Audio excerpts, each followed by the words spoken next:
Hello and welcome to Tinto Maps. Once again, it is a Friday and that means we get another look into a region of the world in Project Caesar. This time we are going to be looking at, as you can see on screen, Anatolia, which is going to be, just at first glance, way more interesting than it was in EU4. Of course, in EU4 you did have the likes of Karaman and Kandar and Dulkadir, etc., but they were completely dwarfed and completely overrun very, very easily by the Ottomans, who are, as you can see in this image, way less of a dominant regional hegemon than they are in EU4, which is, I think, going to really make a lot of different countries in this region playable in a way that they just weren't in EU4. But before we go into the Tinto maps and have a look at everything that it has to offer, just got to get the normal stuff out of the way. If you want to stay informed and up to date with everything coming out of Paradox Tinto with their game Project Caesar, then the best way to do that is to subscribe to this channel right here. Click the bell. You stay informed, I get a sub, it's a win-win. Like the video as well if you want to give me an extra win, and you know, comments are always nice as well. So with that out of the way, let us jump into Tinto Maps number 7 for the 21st of June. And by the way, I am making this video slightly later. I mean, it's been a little while since the Tinto Maps has come out, and that's purely because I was at the summer cottage, which is quite common here in Finland. So glad midsummer to everyone who does celebrate it. So let's get into it. Welcome to the 7th edition of Tinto Maps. Once again, asking for your support. Absolutely, Bernie. Back to the duty of showing a new region of the map of the super secret Project Caesar, which is Anatolia. And yeah, again, just looking at the map, it does look so much more interesting than in EU4. I would say my only critique so far of this map, I'm not a fan of the Arachnids color. Maybe it's because I am used to their more burgundy red kind of color from Mayo and Taxes. This kind of real pale pink, I'm kind of not really that much of a fan of, and the Arachnids are, at least in Mayo and Taxes, you know, they start in 1356, a very interesting, very cavalry-focused tag. I hope they change the color on that one, but every other color seems, you know, very, very nice indeed. Trebizond is back to being their lovely blue selves. I do enjoy the color of the Menteshids. I think that's an esh sound. But I do like that color as well. But it does seem like you got a lot of rich colors over in the west, and as you go further east, all of the colors kind of just like drain away. It's a beautifully divided Anatolia. The disintegration of the Sultanate of Rum in the 13th century, caused by the Mongol invasion, led to multiple Turkish beyliks grabbing power over their area. Probably the strongest in 1337 is the Ottoman one, founded by the Turkoman leader Osman Gazi. But there are other strong contenders, such as the Arachnids, the Germanids, or the Karamanids, which will be fighting for hegemony over the region. You might also notice that the Byzantine Empire / Eastern Roman Empire / Basilia Romaeon / insert your favorite naming option, still holds a few positions in Anatolia, most notable being the city of Philadelphia. That is right here next to Sarahan, Aden, and Germania. Okay, so we know that there are going to be game options in the game to change the name of this empire. Personally, I am not a fan of the name Byzantine Empire, so I'm very glad to have this be an option. I was hoping there was going to be more options than just Eastern Roman Empire, as my personal preference is the Empire of the Romans, maybe because I played a lot of Mayo and Taxes, which is literally a translation of the Romaica language, which is basically Greek, what we call Greek today, but they spoke Romaica, which is how they called their language. It's just one of those things. But it was Basilia Ton Romaean, which is that's just like it's what they called themselves, Empire of the Romans, and that would be a very good name alternative for that empire. And if that is an option, as it kind of seems to be here, then I would be very, very happy to have that be what it's called in all of my games. But anyway, Philadelphia is, of course, Roman, as is Biga, which is this one here, and I forget the name of the city on the northern coast. Maybe we'll be able to see that when we go further in. Apart from them, other interesting countries in the region are the Despotate of Trebizond, held by the Komnenoi, the Armenian Kingdom of Cilicia, and of course, the country known in another IP as Hissen Keifa, which is the Ayyubids here in Project Caesar, the Ayyubid remnant in Al Jazeera. And you might also notice some Genoese outposts, making them important players as well. Yeah, in Mayon, Texas, of course, Genoa did control some of the islands like Chios, for example. I think that's actually also the case in EU4, but I don't think they owned anything on the northern coast where Kandar is. So definitely seeing them up here is maybe surprising to some, but, you know, historically makes sense. But yeah, important players the Genoese were in this region. The dynasties of the area as well. The dynastic map is pretty straightforward, as a different dynasty rules each Beylik. We've fixed the issue with the random dynasty names, so no more weird the X of X dynastic names anymore. To spice things up, maybe we could start a Byzantine discussion, Palaiologos or Komnenos. I'm going to admit that I quite like the Komnenos more than Palaiologos, mostly because I can pronounce it more though. But the Palaiologos are in the Roman Empire and Komnenos over here in Trebizond. But, you know, we did learn recently about royal marriages, so maybe that is going to be a thing that we're going to see come into play.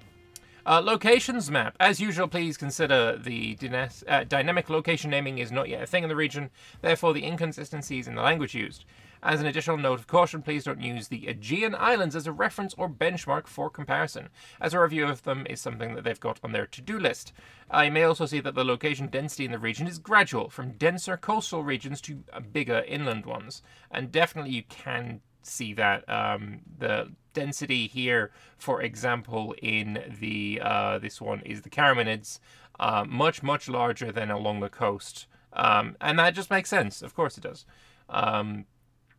One thing I do notice is, well, obviously they said that the regional or the localization naming is not a thing yet, but the city of Philadelphia is currently called Alasahir, which is, yeah, that's not what it's going to be called when the game comes out, because, you know, that's you know, regional naming. So when the Ottomans or the Karamanids or the any of the other Beyliks manage to take it over, then it'll probably be named Alasahir.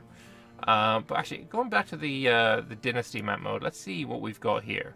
So obviously Palaiologos, Komnenos, but then we've got the Osmanogulari. That is certainly not what I expected. I expected Osmanoglu, but sure. I mean, sure.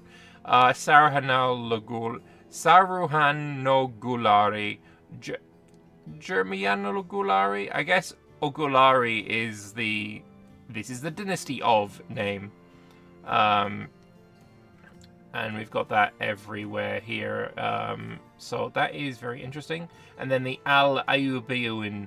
I imagine people are going to have this as their challenge run to, you know, relight the fires of the Ayyubid Caliphate. That's going to be the new, you know, Purple Phoenix run, let's be honest. That is definitely going to be the new Purple Phoenix. And I guess maybe they can call it the Yellow Phoenix this time, because their map color is yellow.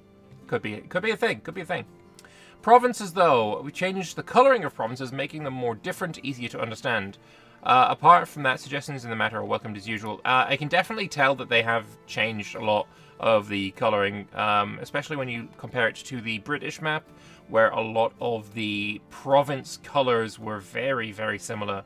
Definitely seeing a lot more of a contrast is the word I'm looking for, which is good, which is definitely very, very good. I'd say the only thing I would point out as being something that may want to change is every province here looks to be around about the same size. Some are smaller, but I imagine way more dense in population, like Byzantion. I'm not sure why they call it Byzantion, considering that's the name of a town that hadn't existed for like 800 years at the time of the game becoming a thing. I don't understand why they've called it that. It shouldn't be. It certainly should not be. But, you know, I'm sure somebody in the comments will you know, give a better name. Like, Thrace, maybe, but Thrace kind of refers to the whole area. I'm sure there's a better name, and somebody will come up with it, but I don't like them calling this Byzantion. It doesn't make sense. It's not historically accurate. Like objectively, it's not. So, yeah, I definitely think this should be changed. And also, Konya, I think, could be split in half into two separate regions, separate provinces. If you go back to the province map, north could be changed to something, and then the south could stay as Konya. I don't know what makes historical sense here, but it does look maybe a little too big in comparison to everything around it. Moving on, though, to the terrain map mode. We have a lot of Mediterranean, some continental, and then in the center of Anatolia, it's cold, arid, which makes sense. It's all, you know, basically one big plateau as far as I'm aware, surrounded by, you know, hills, and then obviously flattening out towards the coasts. But then we have the topography basically confirms what I just said. A lot of plateau in the center, hills, flatlands around the edges. Though I'm kind of interested in the fact that we're not getting much farmland at all.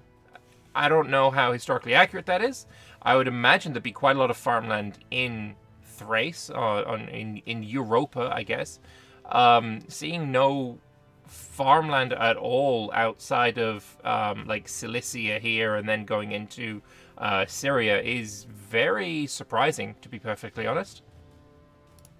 Moving on, though, to the vegetation. Sparseness on the plateau, lots of grasslands, lots and lots of forests and woods. Definitely a very, very wooded area, much more than I would have guessed, but cool.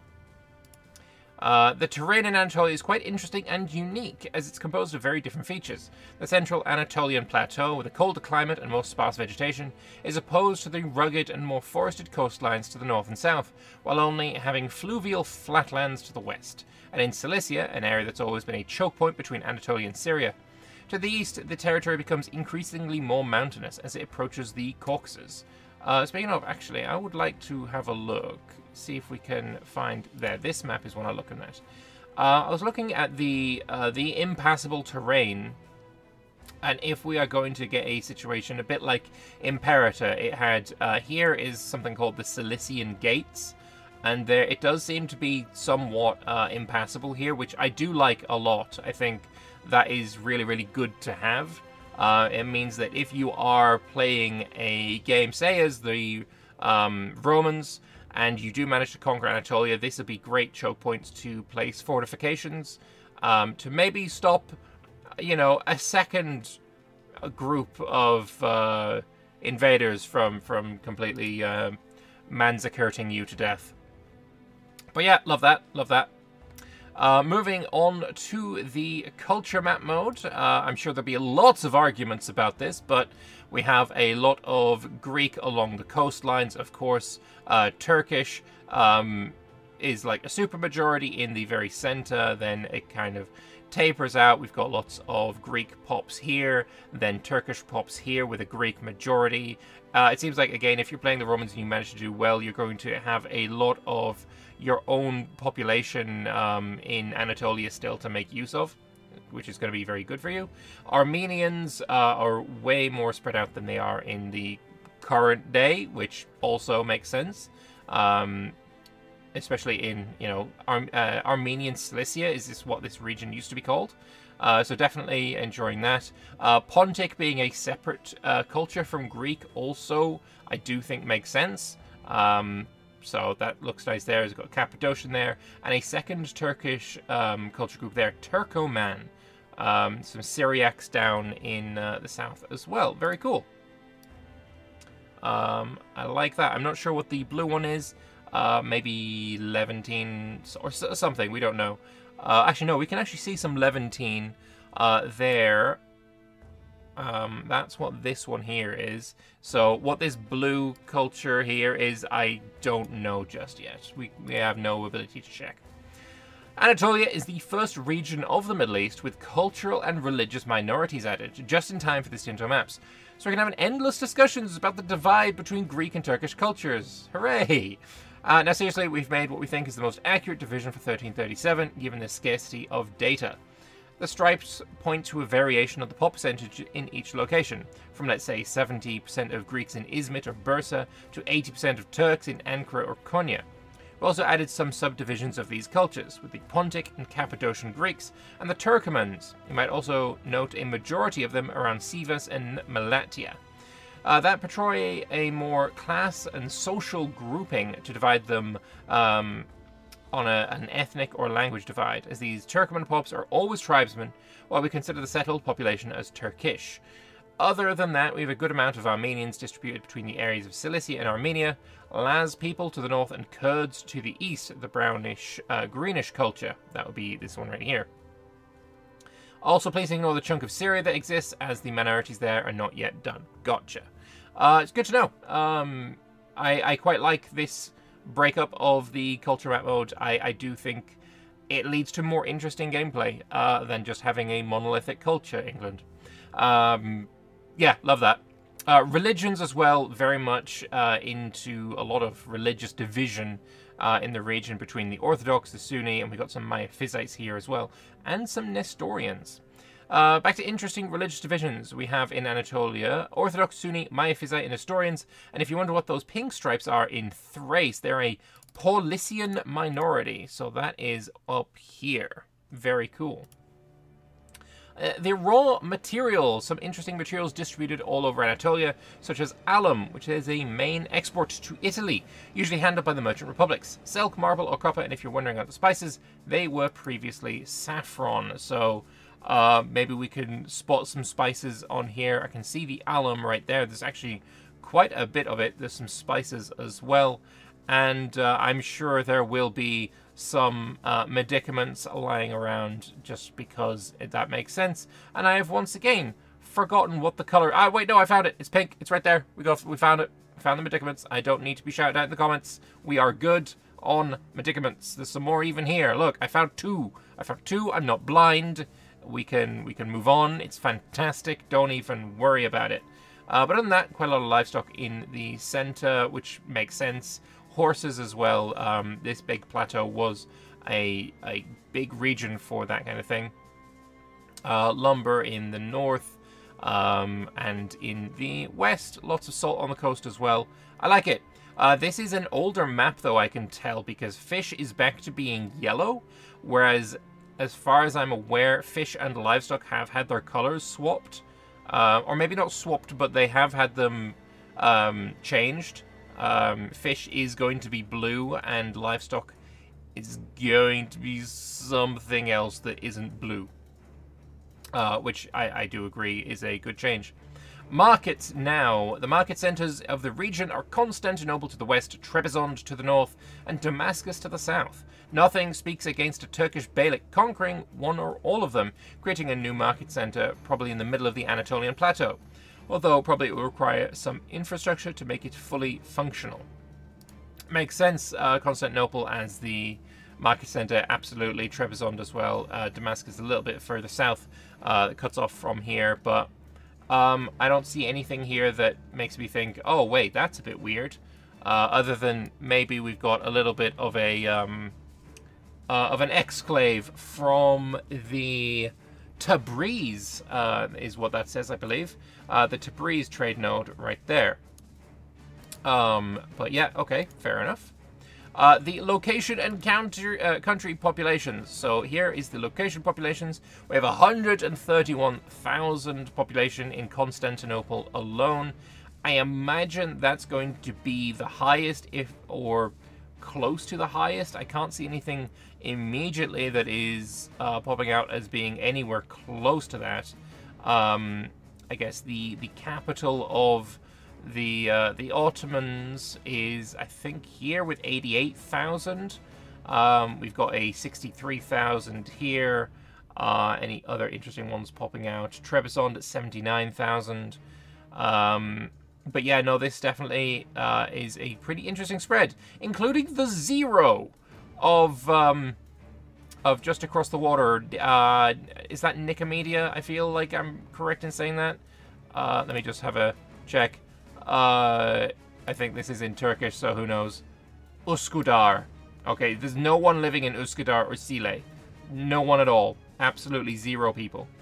But then obviously we can move on to the country populations, which would be very interesting as well. 1.2 million for the Romans. 1.2 million. Contrast that with the 691,000 of the Ottomans. Eretna with almost 900,000. Karaman with 400,000. Jermian with 418. This looks like it's going to be quite interesting. Of course, the Romans will have the numerical advantage in raw population over any of the Anatolian beyliks, but maybe not if they unite. Maybe the Ottomans will not instantly go after the Romans. Maybe they will go and annex Jermian first, or maybe they will go after Kandahar. Maybe they will get their population high enough to match before going after the Romans. And obviously, got to give the greatest of shout-outs to the Ayyubids here as well. See if I can drag that on screen. With 66,920 population, surrounded by 518 and a 245,000. They are going to be the challenge nation.